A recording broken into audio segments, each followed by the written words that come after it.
For Complex News, I'm Pierce Simpson. On Tuesday, it marked the 13th year anniversary of Kobe Bryant's iconic 81-point performance against the Toronto Raptors. During a contest in which the Lakers were down 14 points at halftime, the Black Mamba went nuclear, much like we'd grown accustomed to during that portion of his career.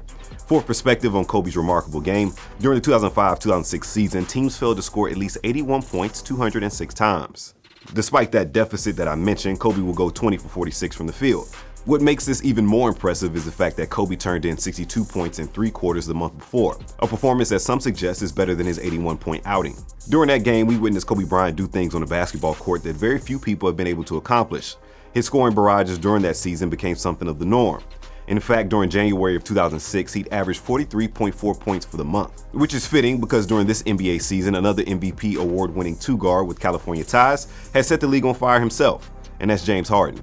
During the start of this NBA season, the Rockets were considered by many to be the cream of the crop of the Western Conference. However, during the early stretches of this season, the Rockets dwelled near the bottom of the standings with horrendous losses to teams below 500. Pundits will question the contract of Chris Paul, the offseason decisions to sign Carmelo Anthony and letting Trevor Ariza walk, along with pointing the finger at reigning MVP James Harden. To be real, I even question if the Rockets will make the playoffs. Then, much like Kobe Bryant of years past, James Harden reached another level that few basketball peers could even fathom. Not to say that James wasn't talented enough, but how exactly do you top an MVP campaign? Harden's tear on defenses could go as far back as his days at OKC, or even at Arizona State or Artesia High School. But this version of James Harden seemed to kick in after Chris Paul went down with yet another injury. During a game in South Beach against the Miami Heat, Paul injured his hamstring and was sidelined indefinitely. In fact, the injury occurred on December 20th of last year, and Paul is yet to return to action. But in his absence, James Harden has lost his mind. The Beard has scored 30 points or more in 20 consecutive games. 15 of those games have been without Chris Paul, and a fraction of those games have been without both Chris Paul and their third best player, Clint Capella. That streak is the 4th longest streak of all time, tying him with Wilt Chamberlain, who had 30-point streaks of 20, 25, 31, and 65 games respectively. During this tear, James Harden is averaging over 40 points per game, 42.3 to be exact. He's in the same company of Wilt Chamberlain, Elgin Baylor, and yes, Kobe Bryant.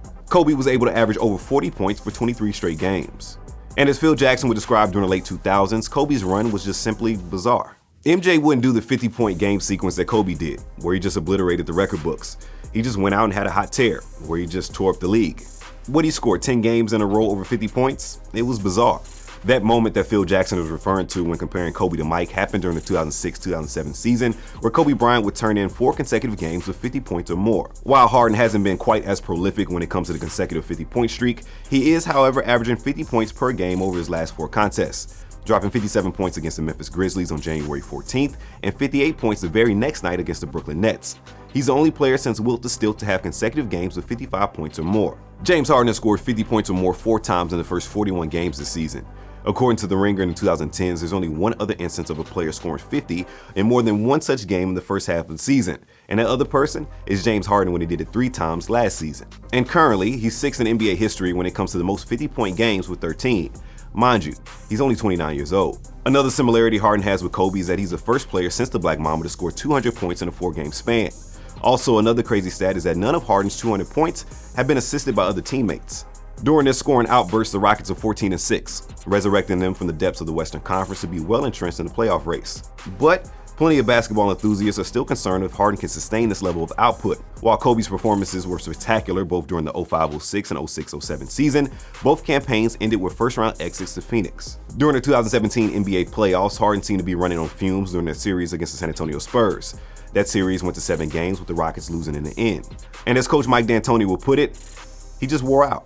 If you watch the San Antonio series, which we've done a million times, each second half of the first 5 games, he ran out of steam. I mean, he completely ran out of gas. In the first game, it went so easily that nobody really noticed that it really didn't matter he didn't play the 4th quarter. With Chris Paul projected to be back in the lineup next week, the reinforcements on the way for James Harden as he looks to maybe curtail his heavy workload. But when you're balling like this and seemingly overshadowing your MVP season with an even better one, why ask for help? But as the season goes on, I'll leave you with this question.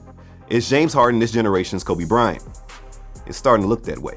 For the latest, be sure to keep it locked to Complex News by subscribing to us on YouTube, and be sure to let us know your opinion on where James Harden ranks down in the comment section below. For Complex News, I'm Pierce Simpson.